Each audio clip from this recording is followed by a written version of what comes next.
Good morning. So before we start, let's have a prayer first. So somebody will do the prayer. Somebody will do the prayer.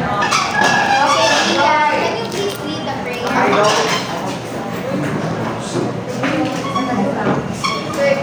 May I request everyone to stand up?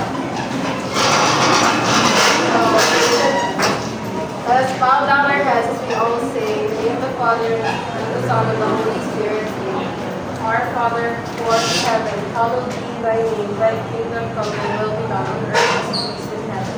Give us today our daily bread, and forgive us our trespasses, as we forgive those who trespass against us. And lead us not into temptation, but deliver us from evil. Amen. In the name of the Father, and of the Son, and of the Holy Spirit. Amen. So good morning, everyone. Good morning. So you may sit down now. How's your day? Are you okay? Yes. Are you very sleepy? Yes. Tulog man. So, sana mag-energizer. Pero dili pa ni ako mag-energizer, good na energizer. Like, puro nagpakaan sa atong kalawasan. So, I know some of you already know this, especially sa NSTP. You know, like, katong, ha, ay, alive. Okay? So, follow me. Aron maka-alive yun ta, okay?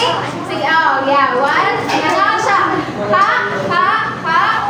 Ay, alive. Shock yun ta? Alive yun ta. Okay, 1, 2, 3, go. Ay, alive. Okay, good. So, what? You're alive na? Yes. Okay. Okay, you can now sit down. Thank you.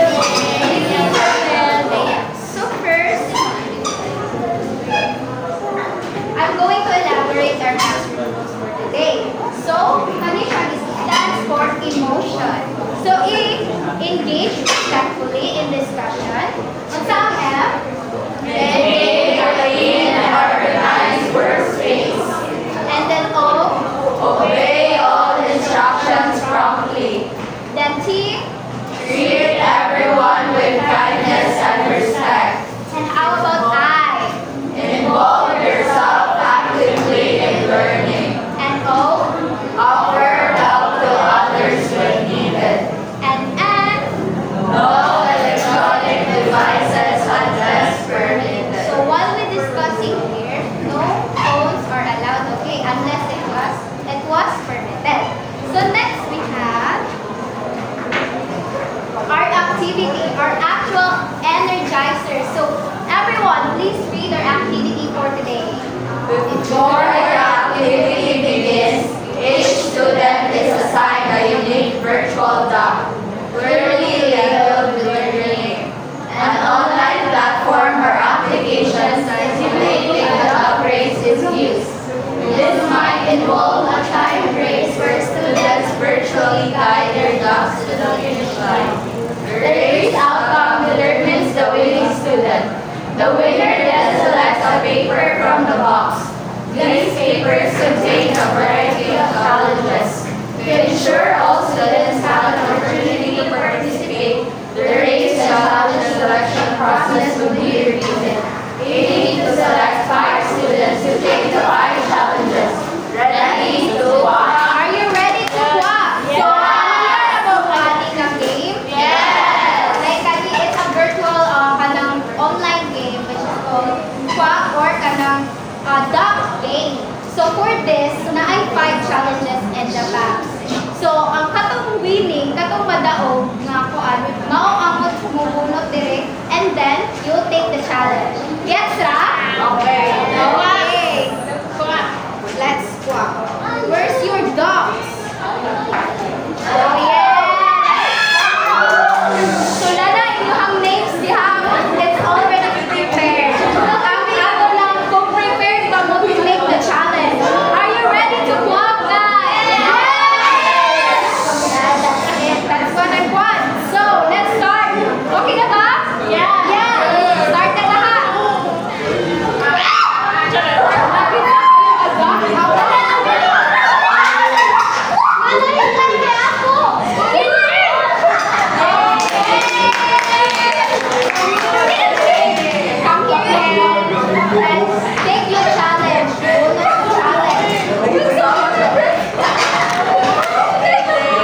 Thank you for your strong dedication. Para kang fighting. Okay, let's see.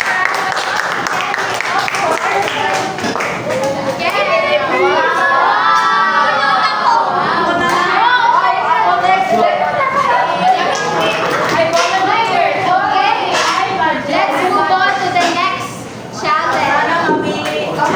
Okay, ready na ba? Okay siya.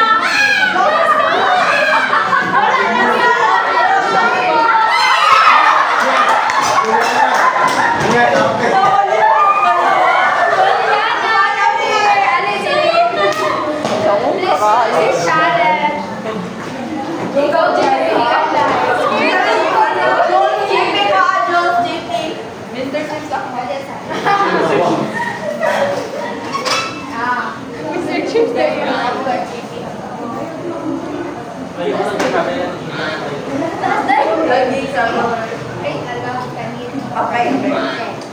Let your classmates guess the word by incorporating it through gestures and actions. If you need help elaborating the task, you can call two of your classmates or your friend for assistance. So, ikaw ako mag- Uy, Analisa dyan yung ba? Pwede naman mag-call. Ano ako mag-challenge? Hindi, wala na.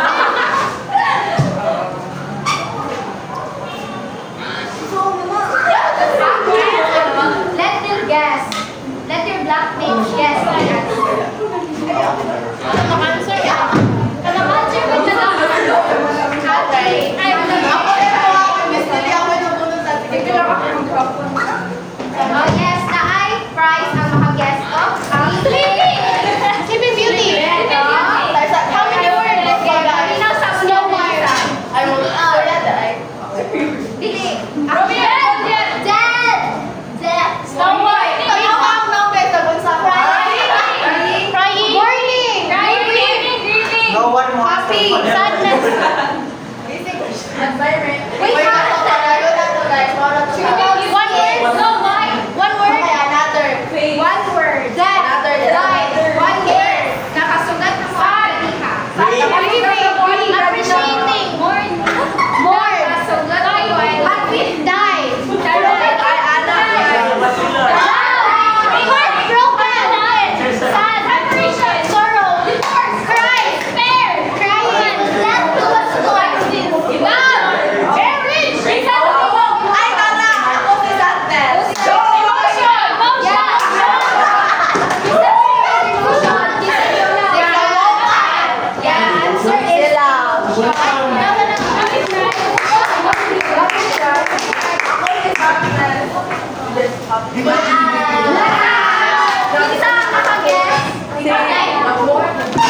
Marriage. Next challenge.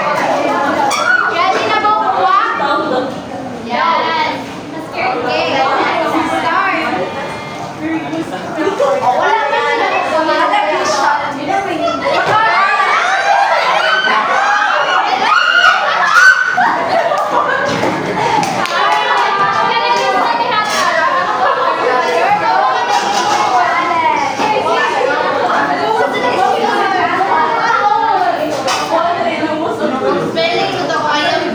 Wala pa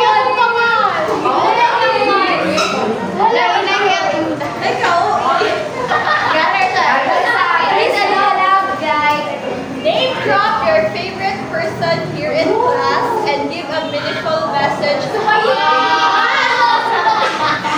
optionally in poetic form. Depends on yung line.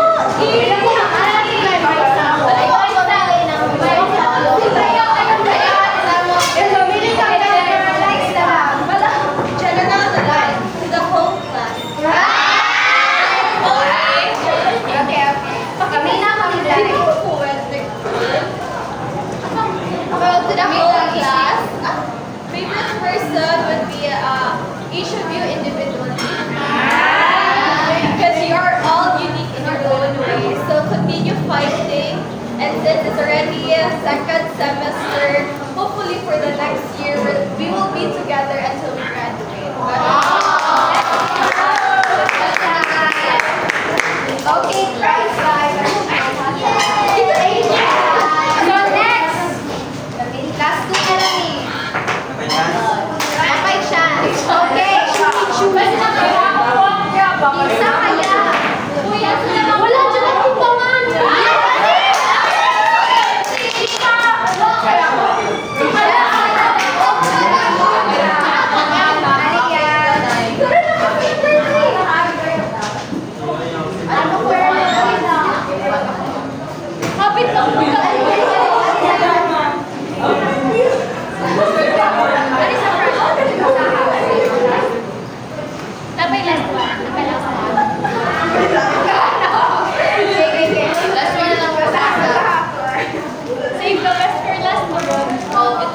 Drop or share your favorite quote and tell us how it affects you.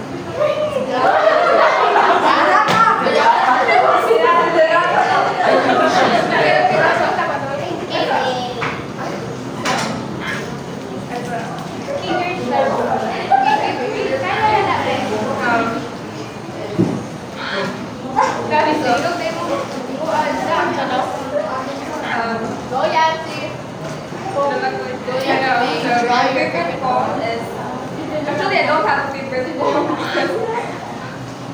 Okay, so, ano sila nga, nasa daw dapat eh. It affected our among views during the academic essay. Okay, thank you. Let's give a round of applause to So last one. Masindot niya ang last challenge. Kuha na last day niya siya sayang. Pagkama ko sa may kabuhon. Ako na. Number one, isa kaya. Angel. Ikaw pa daw. Angel.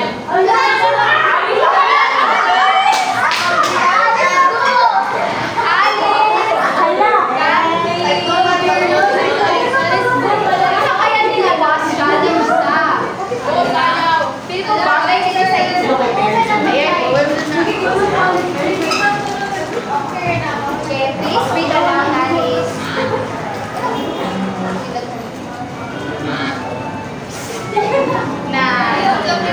Okay. The challenge is you're the star dancer for today. Exercise and encourage your classmates to participate. So encourage your classmates to participate in an exercise.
Sige, walang titigil.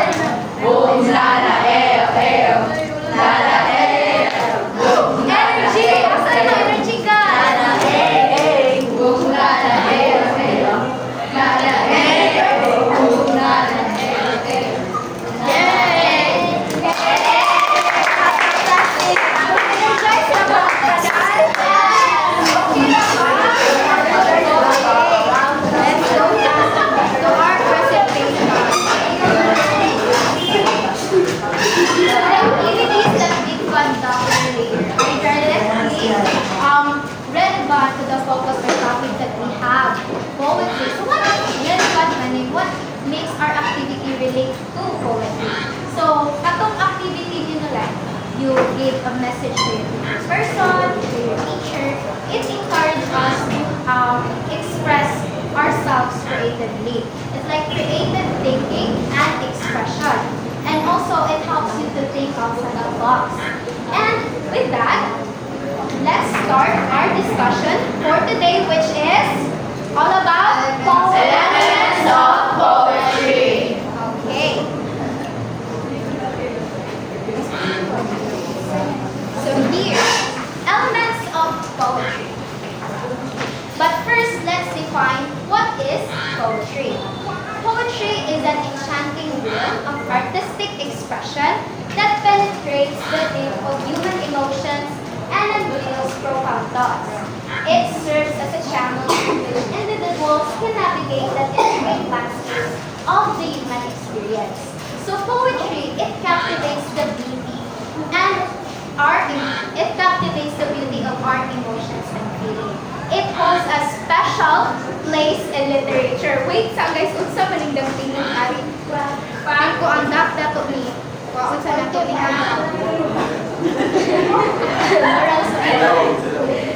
Cheers. Okay, let's back. Unsa man isig back, right? Wait, look, you're wrong side. I wait.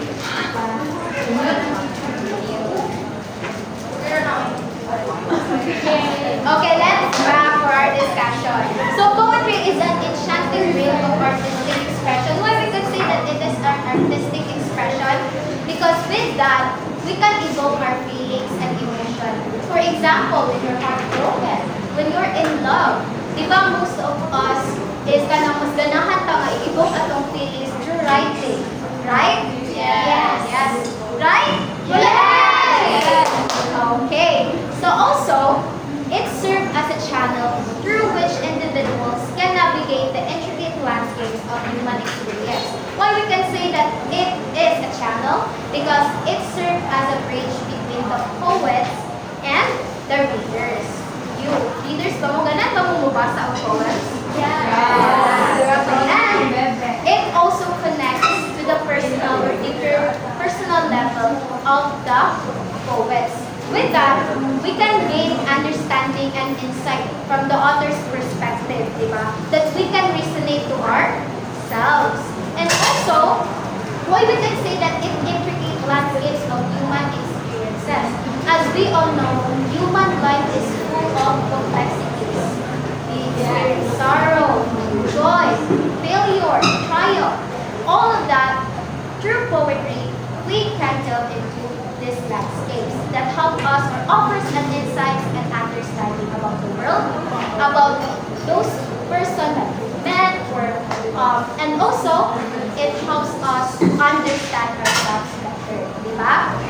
Maka-understand ba mo kung alay ka na maka-resonate ba mo when you read a poem? For example, you're heartbroken. Mangita na yun kung poem nga ka ng maka-relate ka rin po so that, okay, that is the magic of poetry that goes. Okay? Sabtan ra? Okay, and poetry transcends the limitations of straightforward prose. Wavering together words, rhyme, rhythm, figurative language, and imagery to create a tapestry of emotions, experiences, and perspectives. So it transcends or it doesn't have any limitations.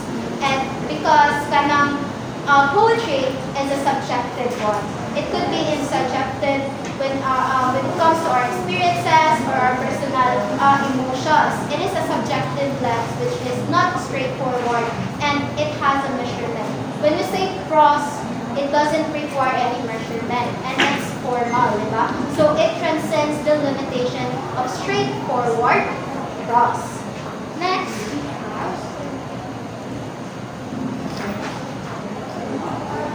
Characteristics of poetry. So poetry possesses distinctive characteristics that set it apart from other forms of literature. It encompasses emotional expression, provoking deep feeling with the reader. So as what I've mentioned, that it encompasses emotional expression. So in both build ang atong emotion here, di ba? Ang atong feeling. It is like a response to our emotional, emotional, evoke our feelings through writing. And also, it boosts aesthetic qualities that make it a captivating art form. And that is one of the kind of unique feature of poetry, which is it boosts aesthetic qualities. Because most of us, we are more favored to read a piece, di ba, mga kanang murag kuan gani siya, na rhyme, na ay kanang kuan imagery or figurative language. We are more interested in reading on any kind of piece that involves poetry, right? Next is characteristics. Poetry is emotion put into measure, according to Thomas Hardy. What do you think the quote means? So sa may kanang meaning aning gikuan ni Thomas Hardy. Everyone, kung ano you here wants to answer, what does this quote mean? Poetry is emotion put into measure. Everyone? Or I will call somebody to answer. I will answer.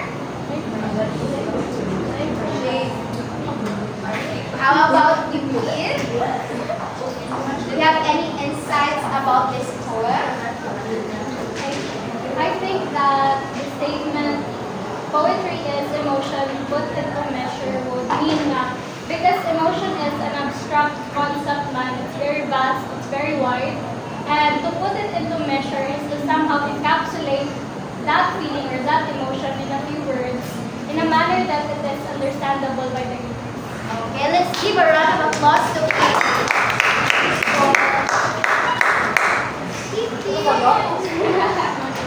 Okay, so sakto po ang ginagawa ni like poetry, it shapes our emotion and transforms it into a beautiful and structured piece of art, which is like kind of true rhythm. Those elements, it helps to form a meaning that could be impactful to the readers. Okay, next.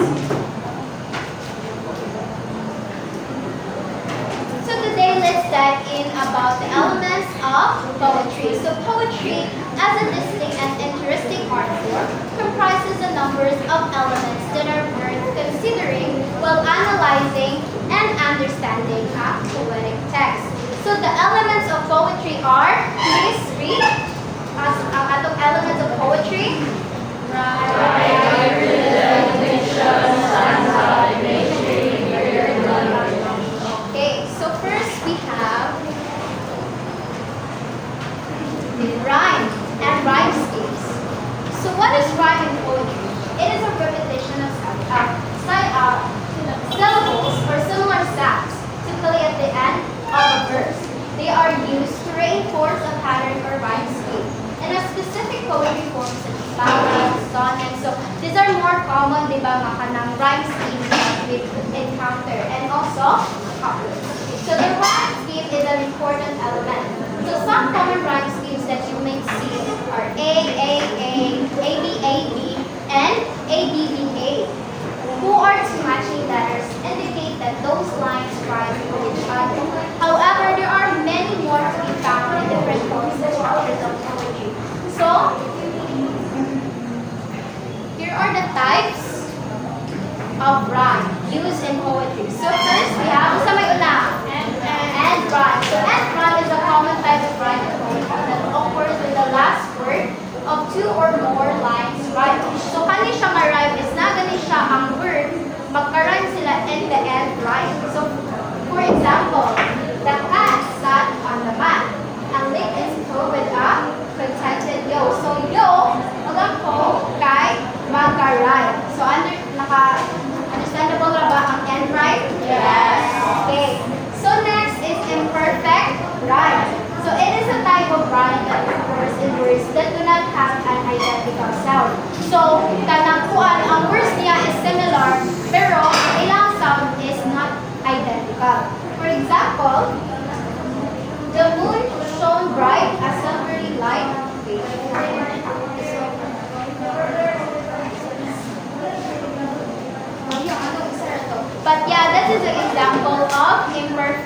rhyme, which is ang words, similar sila, pero dili identical ang ilang sounds. For example, ato, balik ta.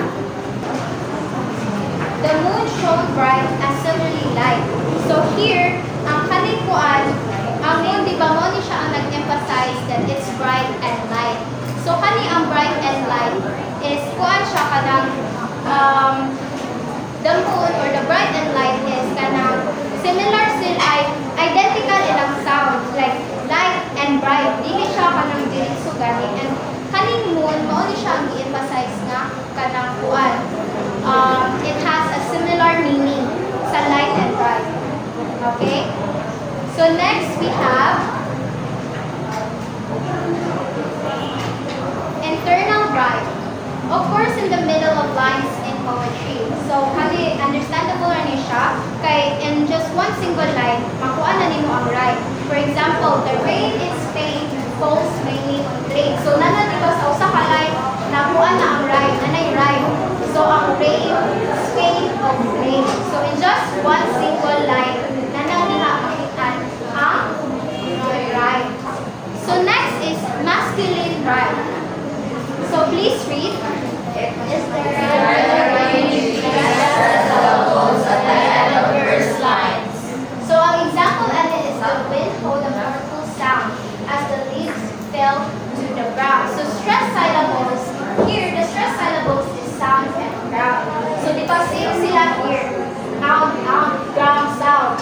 So stress lang ang syllables. So that is masculine rhyme. Stress yung syllables and then sa end kahit mag-rhyme. Okay, next is feminine rhyme. It's the rhyming between unstressed syllables at the end of first line. For example, the garden was a haven. Oh, wala siya. The garden was a haven and basta ang last na kuan is craven. Ang last na word is craven. Haven and craven. Why we can say nga unstressed? It is an unstressed syllables kay kuan gani, di ba ang haven and then craven, C-R-A-V-N is kanang kuan ang fin, kani siya kay same sila o sounds. So, mao na siya. Gets siya? Gano'n naman yung kuan naman? People at the back. Okay pa diha? Yes. Okay. Next. So for example of a poem that has rhymed. Please read that. It is excerpt lang ako sa poem ni Robert Frost. Okay. Along the sand, all search and look one way. They turn their back on the land, they look at the sea all day. So sa may rhyme scheme ano niya? A, B, A, B. So mo ni ang common na rhyme scheme na atong ma-observe. So through kanang rhyme scheme, we can understand the structure of the kanang gamit sa poets so that those rhyme schemes create an effect kung sa ilang ito. Right? So yeah. Next element is diction. So everyone, can you please read? Diction is another significant aspect of poetry. It refers to the language, sound, and form used in a particular piece of poetry. The tone or action of the poem speaker and the mood of the characters is part of the poem. So diction, this is one also of the important elements in poetry. This is where kanang igamit na to ang mood and tone to shape the meaning behind the text or the piece. So it refers to the language, the sound, and the form used in particular piece of poetry. So the tone or attitude of the poem speaker and the mood of the entire text is part of poetic diction. So here is the example.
positive and happy.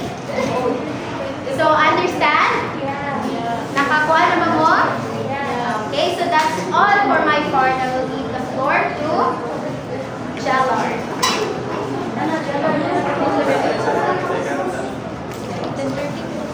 So, good morning everyone. Are you still alive?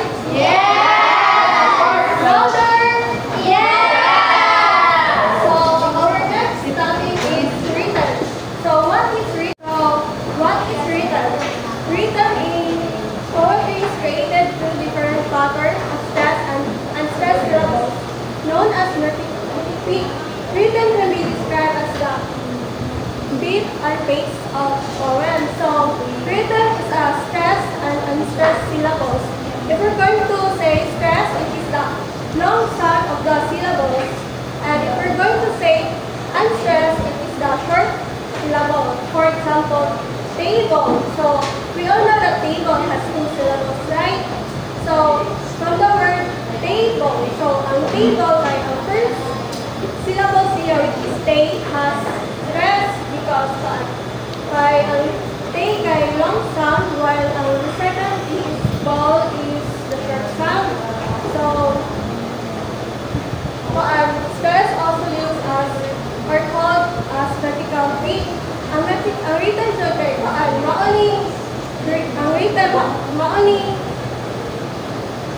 mag-measure sa syllables na used in poetry. So, na ay types of rhythm.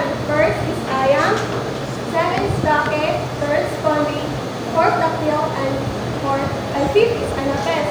If we're going to say ayam, it is the unstressed, stress, rhythm. So, nag-inot ang ayam is first word ni, ang word niya kaya ang first syllable is unstressed, meaning it's short sound. And the second syllable is long sound, stress. For example, water. So, mag-inot ang water kay ang wa kay unstressed means short syllable. And second is the third is the longest word or longest syllable of sound. Ang second ay ang dake. Mag-ingat ang dake kay kabaliktaran sa ayam. Kung ang ayam kay unstressed o stress syllable or mag-ingat ang soft ay short sound and long sound. Ang dake kay long sound and short sound. Which means ang dake kay long sound and short sound means is stress and unstressed syllable. Ang third is spondy. Ang spondy kay kani siya stress running a word. Ang syllables ini kay long word ay long syllable, long sounds to long sounds. Ang fourth kay dactyl. Ang dactyl kay syllable ni siya nga short sound three syllable. First kay short sound, second kay short sound, and third is long sound. Kay ingat dactyl is di ba ang stress di ba kay long sound. So ang dactyl kay ang iyang long sound or iyang stress kay nasa pinakalasan. Sa ang third kay ang fifth kay anapes. Ang anapes kay maoning kabaliktaran sa dactyl. Ang anapes kay ang iyang stress or iyang long sound kay naa sa first, which is ang three syllables siya for ang stress kay nasa first syllable, second o third kay short syllable. If you're going summarize na kay ang ayam kay unstressed or stress, meaning it's short sound, then mukali na siya ang long sound. Ang second kay dake kay stress and unstressed, meaning kay ang niya, ang written niya kay long sound, then mukali na ang short sound. Ang spondy kay ang kanina type kay wala na siya stress na two syllables. Example, ang kanina kay spondy kay stress or stress,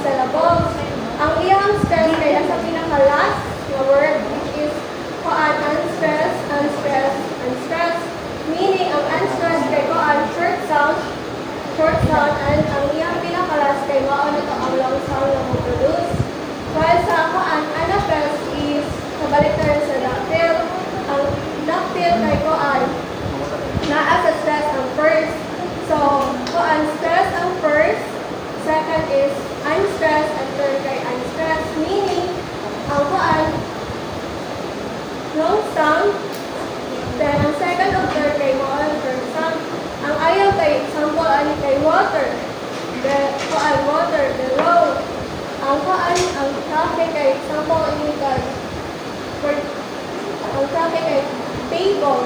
Nag-ingo pag table kay di ba na ang kaan na as stress kay sa first. Then mukalit na siya ang kaan ubos ang iyang kaan first.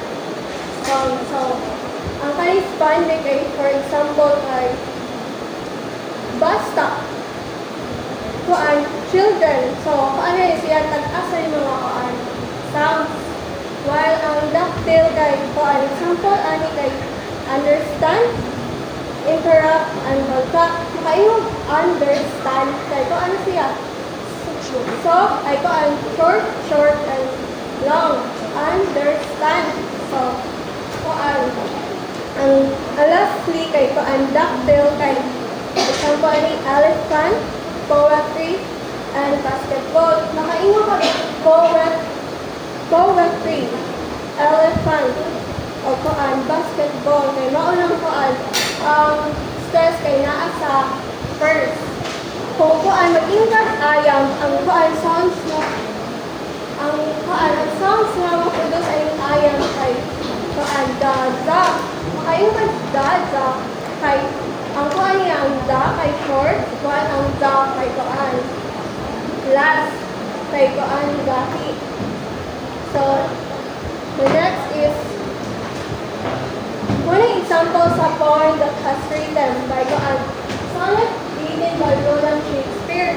So kuan shall I kuan ang kanin siyang example kay sa first means ayam. Makaingat ayam kay kuan kay shall I kuan ubos yun os makalit og taas. Shall I compare thee to a summer day? So kuan taas ay ubos makalit og taas, ubos makalit og taas. Can you read? Shall I compare thee to a summer's day? Thou art more lovely and more temperate. Rough winds do shake the darling buds of May, and summer seas hath all too short a day. Di ba kung makabantay ng kamo kay ang ihang kuan syllables na pag-pronounce kay kuan so ay kuan siya short siya o yung vocalic siya taas. Mono kuan example sa ayam. Kuan kay William Shakespeare. Next kay kuan stanza. So what is stanza mga ka? Ang stanza kay kuan is a division of poem consisting of two or more lines arranged together as units. More specifically, a stanza is usually a group of lines arranged together in recurring pattern of metaphors and sequence of rhymes. Kung ganiha kay ang rhythm kay ang kuan about syllables, ang stanza is all about sa kuan organizing sa kuan isa ka poem. Dinhi makita ang kuan how you organize or how you kuan stop or read a kuan poem or construct a kuan poem. This is the example of types of stanza. First is monostage, couplet, verses, quatrain, maintain, sestet, septain, octave, isometric stanza, heterometric stanza, and ballad stanza. If we're going to say monostage, it is only one stanza of the poem. And the second is couplet. From the word couple means only two. So, duhara ka line ang kuan ang naa.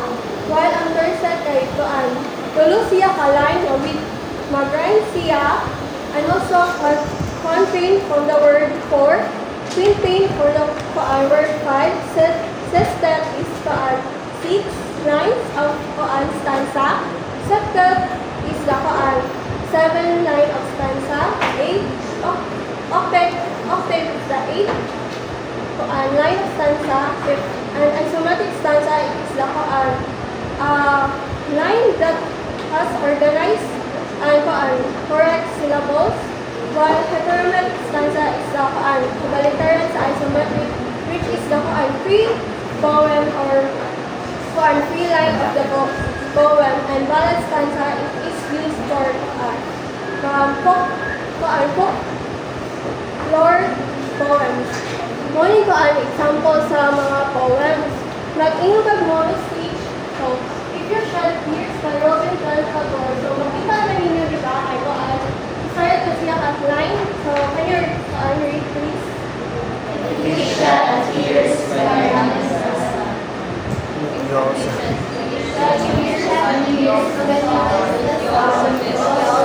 the stars. So, makita na ninyo ako ang searches niya ka, siya na ka-line na ang na-stanza mo ng kaan speech. So, ang sa puppet, can you read please? At this is Can you louder? Is that strange that God should waste his wealth to purchase what he never can use? Diba, ang sa moral speech kay isa na kalay na stanza, ang din sa couplet kay yung na siya kalay na stanza.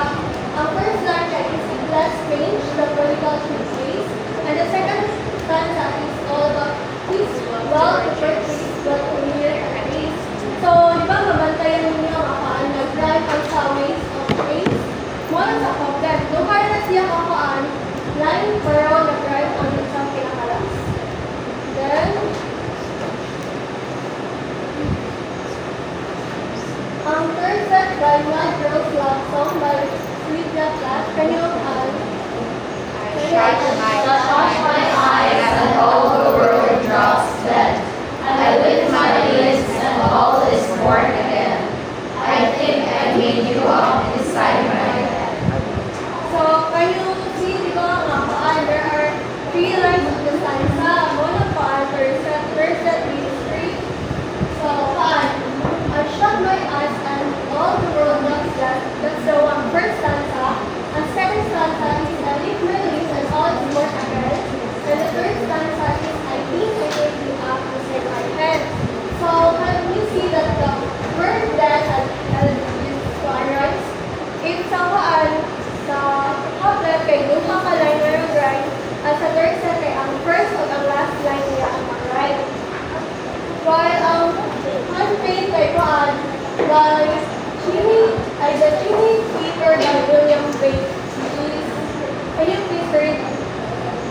When my mother died, I was very young, and my father sold me while yet my tongue could scarcely cry and weep, weep, weep, weep.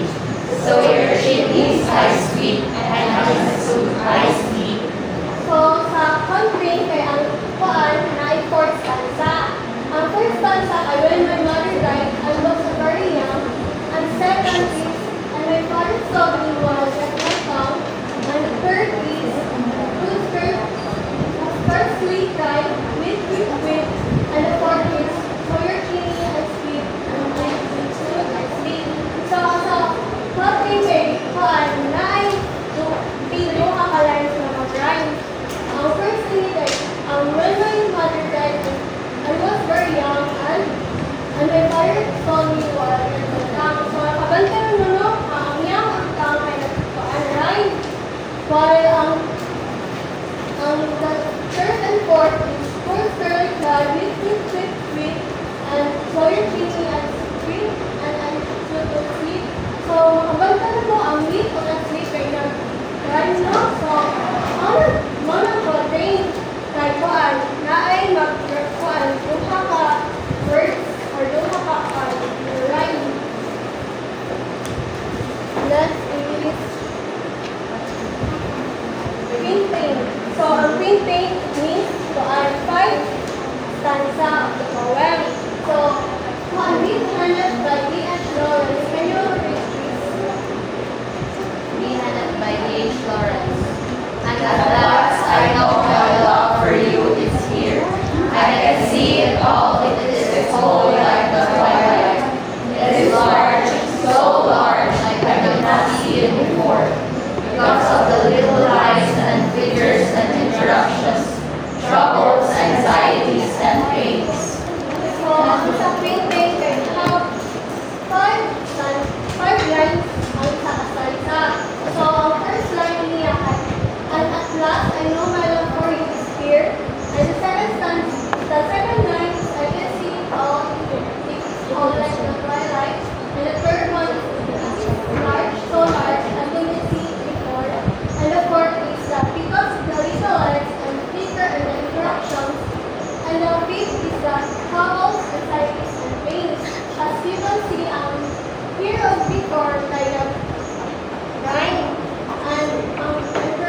go, in a kingdom by the sea, that a maiden there lived whom you may know, by the name of Annabel Lee. And this maiden shall live with no other thought than to love and be loved by me. So, ang consistency starter, kung anay tulong ko word or right. Ang sa si, sa hi, sa mi. So, kung ang sa sister kay, mo na kuan, naitulong ka right, overall din mag-right ang sa kuan, ang duha, basta, makita rin mo na ay nag-right sa ila ka. While ang concept is found out to verify by Thomas Smith or Robinson. So, those part of life that preaches means of God, those some that longer language need in some way, but courtesy. We do need to see that in science and laws, two verses deeper past the reach of words. Yet here see every child in that verse visual. Living is a small ways, need flowers and flowers. So, ang concept kay Monica ang 7 lines sa stanza. Maganda na no, ang goals, ang words, pero learning ha, ang concept of symbols are related. So, ang aspect kay it is ay 8, 9 stanza, which is, kung this ay example is death, Bernard, God by John Donne. So, ang learning kay ang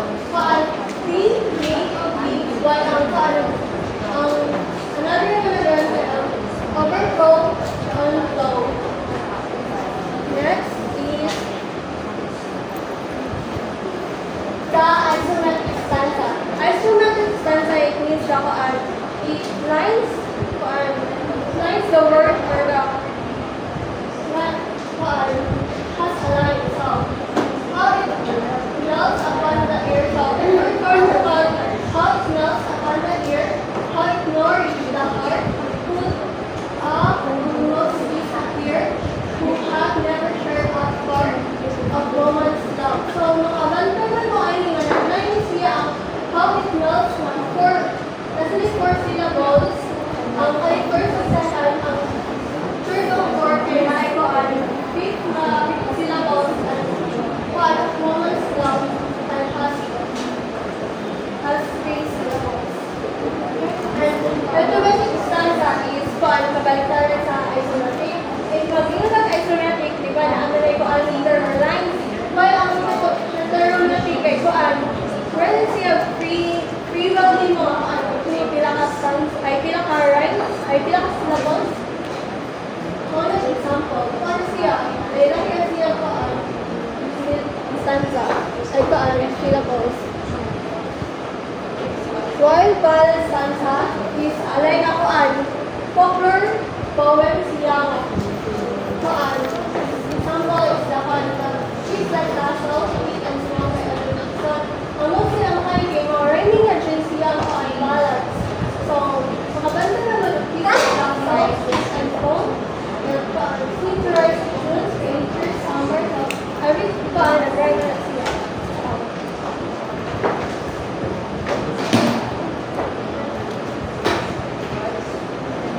So, next is figures of speech.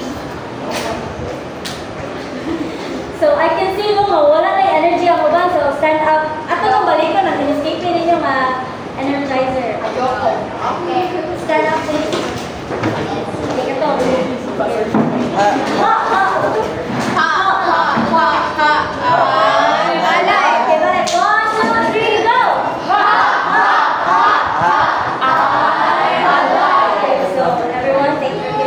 Thank you.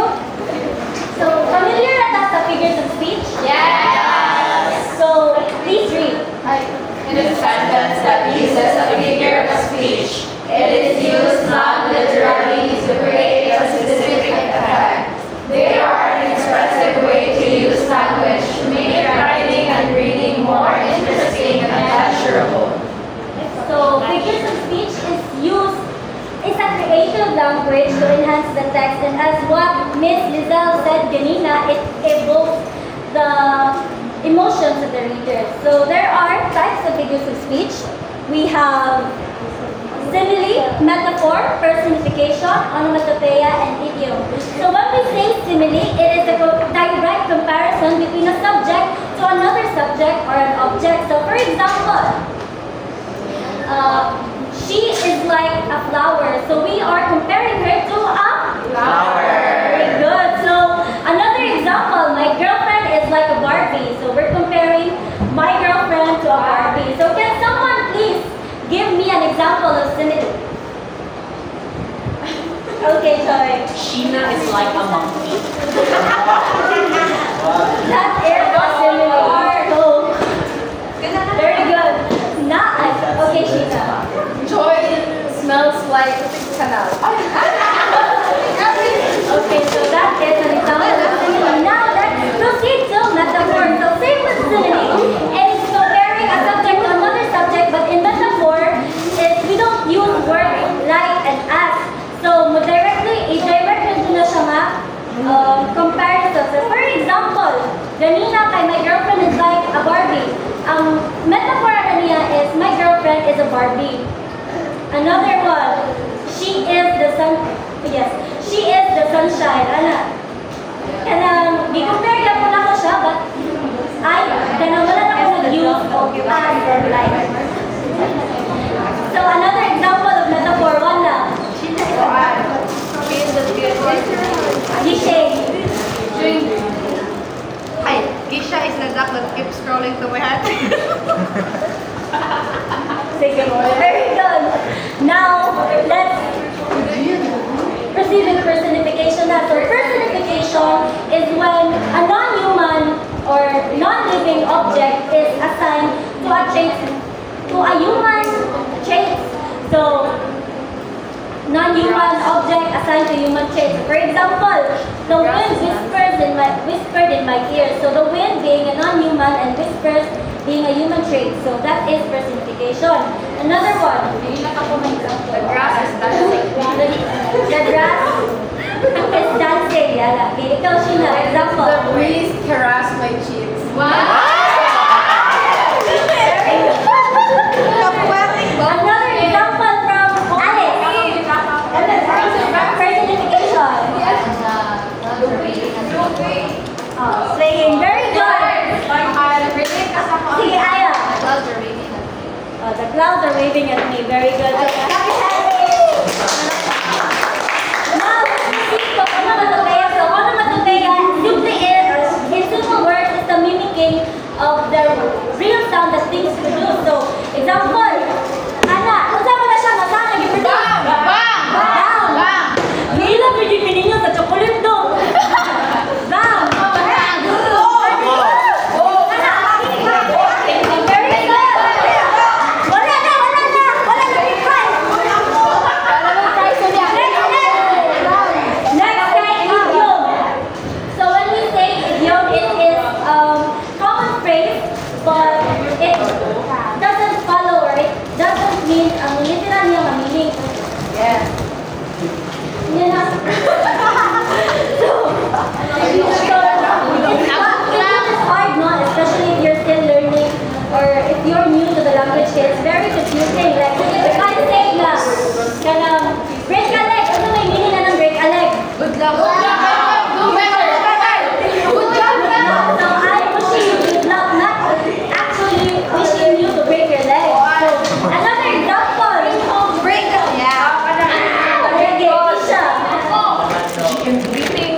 Beat around the bush. So what does it mean? The apple of my eye. Beat around the bush. Directly saying it.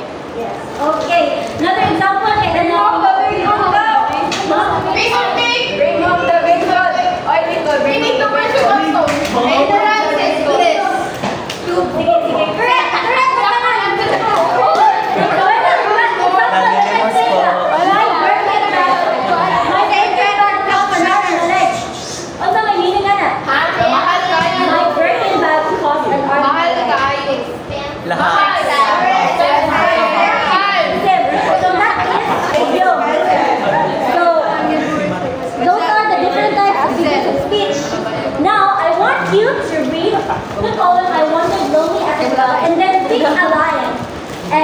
identify what figures of speech is being used.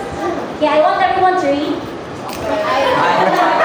Lonely as a cloud that floats on high over valleys.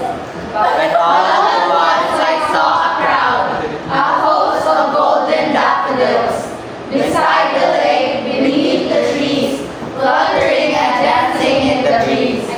Continuous as the stars that shine and twinkle on the Milky Way. They stretch in never-ending line along the margin of a bay. Phantasms saw I at a glance, tossing their heads in sprightly dance. The waves beside them dance, but they outdid the sparkling waves in me.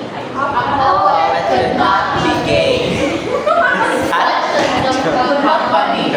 I gaze and gaze, but little thought what wealth the show to me had brought. For oft when on my couch I lie, in vacant or in pensive mood, they flash upon that inward eye, which is the bliss of solitude. And then my heart with pleasure feels, and dances with the daffodils.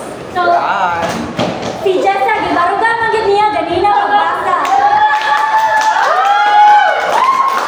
I want you to take a line and then identify what kind of figures of speech is used. One line lang. Okay, basa na ng tape, ano? Ay, basta yung Okay, chat. basa. Ang chat. Okay, basa na lang ang chance. Ay, yan, pili! Wala ko na yun. Wala ko. Wala galing ko na sa. Kinsa? Joy, joy. Mga hangon.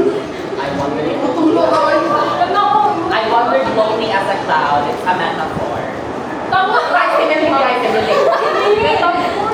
Sili. Another one. Sorry, dili.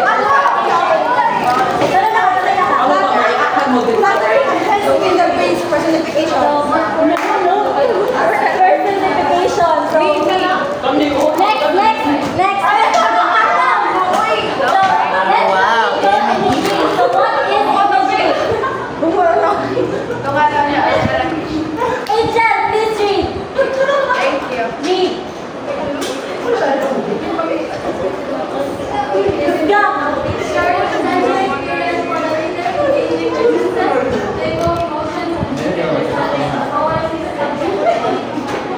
So, imagery uses descriptive language to create vivid mental pictures. So, tinapa na siya ipan. And the different types of imagery, So, imagery uses the five senses of the five human senses. So, what are the five human senses? Name one lang. Name One. Uy. Really?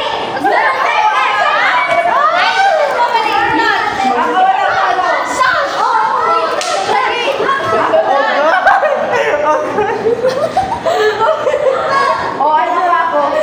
Ang tatawag.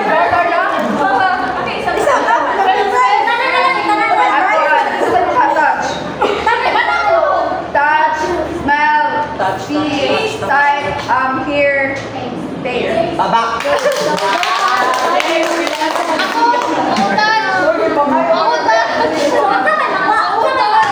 Visual imagery. Sense of sight. So, visual imagery uses qualities of how something looks visually to best create an image in the reader's head. Sige. Auditory. Wala pa ni So, example, the sun painted the sky in hues of fiery orange and soft pink. So, unsa may gi-imply ani nga example? The sun painted the sky. Hues of very orange. Kaya ka lang, Sunset, very good, Kinley. So, another type of imagery is auditory imagery. Auditory imagery is the mental process that allows individuals to hear sounds and melody without actually hearing it. So, example, the classic keys. Ang no? Ay,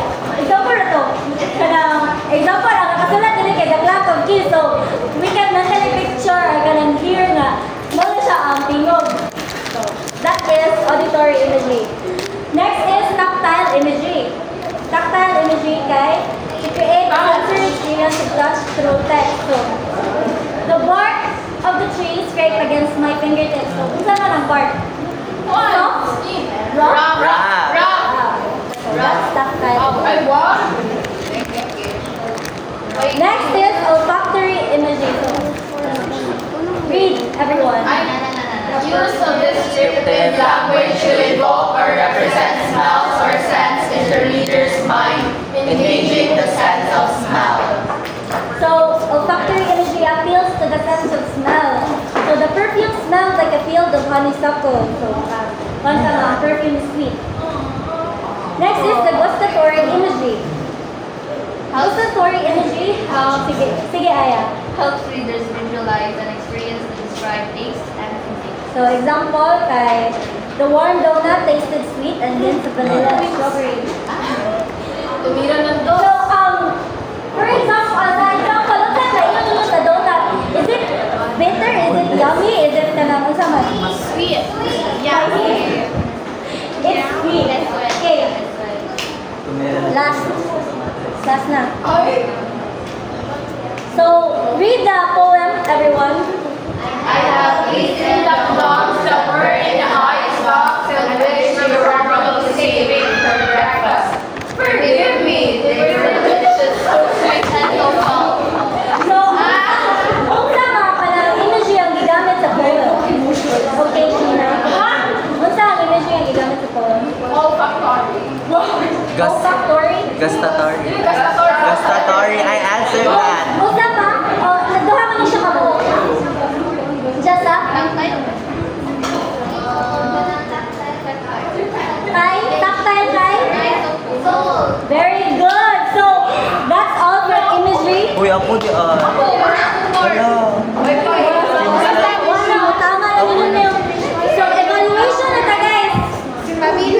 Come. So, I want you to group yourselves into 6 and produce 4 groups. Hi, atong test is by group. Tagalog tag boards, and then you will write your answers here in the tag board. You will be given certain time para masulat mo. Yung pag 6, kaya ka ng 4 groups, please.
Okay, please go to the second button side. Please. Okay? Hey, game na ba kayo? Game na! Okay. So, multiple choice ni ha? Simple multiple choice. Number 1, paminaw. What is the primary purpose of poetry? A, to entertain only. B, to express emotions and provoke thoughts. C, to tell a straightforward story. Or D, to teach history. Should I repeat it? No. Okay. Okay, go na ko ha. Dapat isa natin. 1, 2, 3, go! Okay, everyone got the correct answer. I told you I'm smart. Okay, please tally the scores. Okay, so number 2, ready? This is number 2. Okay, number 2. What element of poetry refers to the repetition of syllables or similar sounds at the end of a verse? A, rhythm. B, diction. C, rhyme. D, imagery. 1, 2, 3, go! Okay, the correct answer is C. What's the answer, Diha? Okay,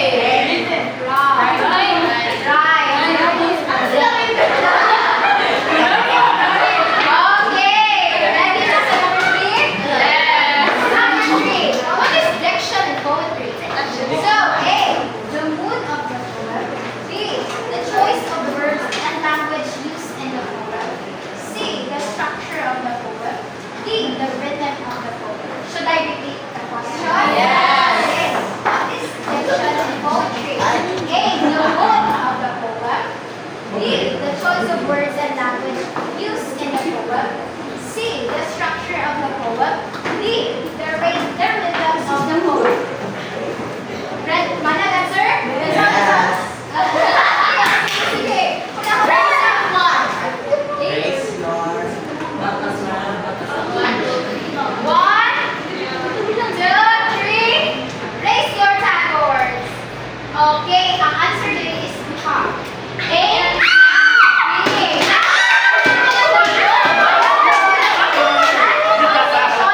Choices of words and language.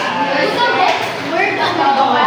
So everyone got the perfect, correct answer. So number 4. What is the term of the division of a poem into 2 or more lines arranged together? What is the term of the division of a poem into 2 or more lines arranged together? A, stanza. B, verse. C, metaphor. D, line. A, stanza. B, verse. C, metaphor. D, line. Poem. 1, 2, 3. Raise your tagboards. With me. The answer is A. Is that wrong? No more. Number 5. What is the difference between isometric and heterometric stanzas? A. Paminaw Utaro. Isometric stanzas have lines of varying lengths, while heterometric stanzas have lines of the same length. B. Isometric stanzas have lines of the same length, while heterometric stanzas have lines of varying lengths. C. Isometric stanzas are always in iambic, pentameter. And D. Heterometric stanzas do not follow any rhyme scheme. Should I repeat the question? Yes. What is the difference between isometric and heterometric stanzas? A. Isometric stanzas have lines of varying lengths, while heterometric stanzas have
Or D, it changes the rhythm of the poem drastically. So now, answer na.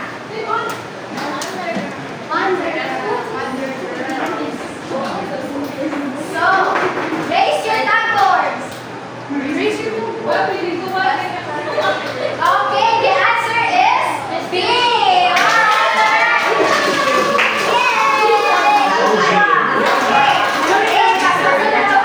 How does the use of figurative language help in conveying complex emotions in poetry? A. By creating abstract ideas that the reader must disappear. B. By providing direct and literal meanings. C. By engaging the reader's senses and imagination. D. By making the poem easier to understand. A. By creating an abstract ideas to the reader. B. By providing direct and literal meanings. C. By engaging the reader's senses and imagination.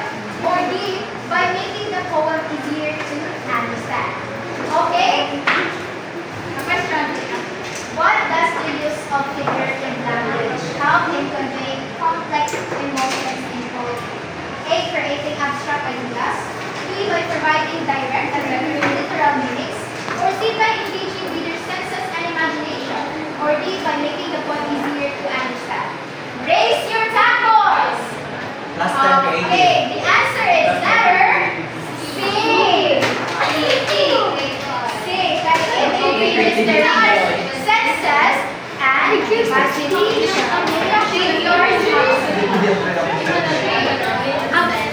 Imagery and imagination match. Okay, number 9. How does a poet use an olfactory imagery to create a sensory experience? A. By describing how something looks. B. By describing the sounds of nature. C. By describing smells like the scent of fresh rain filling the air. Or D. By describing the temperature of the air. Okay na? Basta? A. Describing how something looks. B. By describing the sounds of nature. C. By describing smells like the scent of the fresh rain filling the air. Or D. Describing the temperature. Raise your tagboards. Okay, you got all perfect. Sige. Last number for first round. What is an example of a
Sabi ko wrong.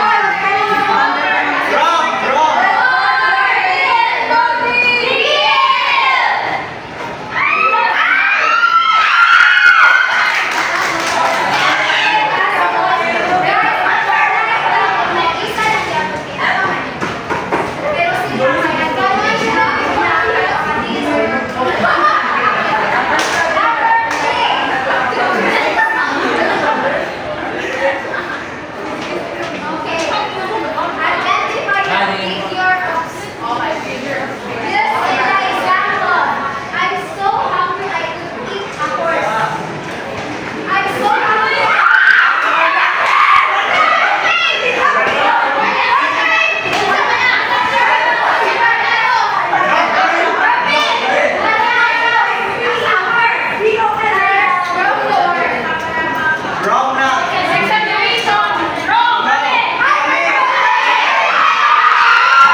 Ryan.